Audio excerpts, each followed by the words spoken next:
Alors, chers tous, voyons si les Français sont prêts à renoncer au plus vieux métier du monde ou à l'un des plus vieux. C'est pas un métier. Oh, ça va. Nous rejoignons Armel dans sa sondage room. Armel?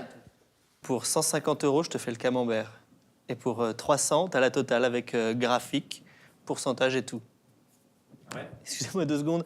Oui, Arnaud, pardon, j'étais avec un client, un journaliste. Les sondages, ça les excite. Dès qu'ils voient une courbe, ils sont chauds bouillants. Mais vous connaissez ça, Arnaud? Tu es journaliste?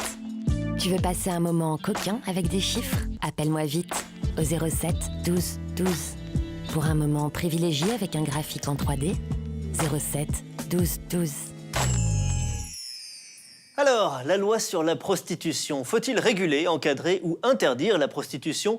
Les Français sont divisés sur cette question. Regardez les chiffres. 32% de nos concitoyens estiment, comme le gouvernement, qu'il faut sanctionner le client, lui passer les menottes ou lui coller une bonne fessée. Tch.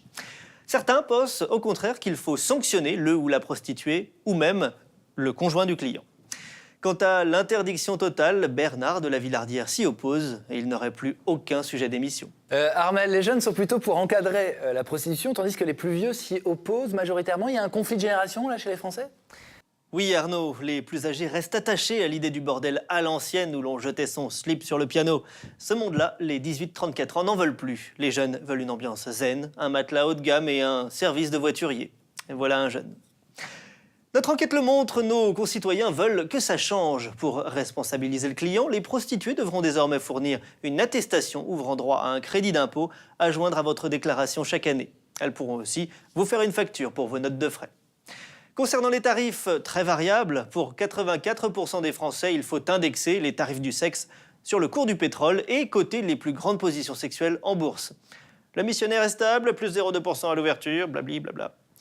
Pour conclure, on peut dire que ce débat sur la prostitution sera bientôt dépassé avec l'arrivée sur le marché des travailleuses du sexe virtuelles. Vous connaissez peut-être le masque de réalité virtuelle Oculus Rift.